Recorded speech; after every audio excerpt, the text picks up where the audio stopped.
सुनो मेरे दोस्त, गरीब वो नहीं होता जिसकी आमदनी कम हो। गरीब वो होता है जो अपनी कम आमदनी में भी अक्ल से काम न ले।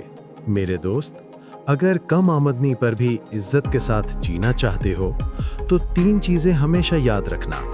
नंबर 1, सबसे पहले अपनी ख्वाहिशों को कंट्रोल करो। हर चीज जो दिल चाहे जरूरी नहीं वो अभी ली जाए। छोटी ख्वाहिशों को रोकना बड़े सुकून की तरफ पहला कदम है। नंबर 2, एक छोटा सा बजट लिखना शुरू करो। हफ्ते में सिर्फ 10 मिनट लगते हैं, लेकिन ये 10 मिनट तुम्हें बेशुमार फजूल खर्चियों से बचा सकते हैं। नंबर 3, अपने पैसों को 3 हिस्सों में बांटो।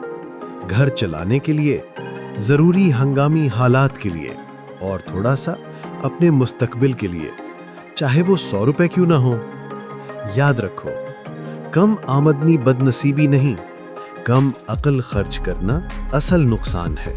समझदारी से जियोगे तो थोड़ी आमदनी भी जिंदगी बदल देती है। मजीद ऐसी वीडियो के लिए चैनल को सब्सक्राइब और फॉलो करें।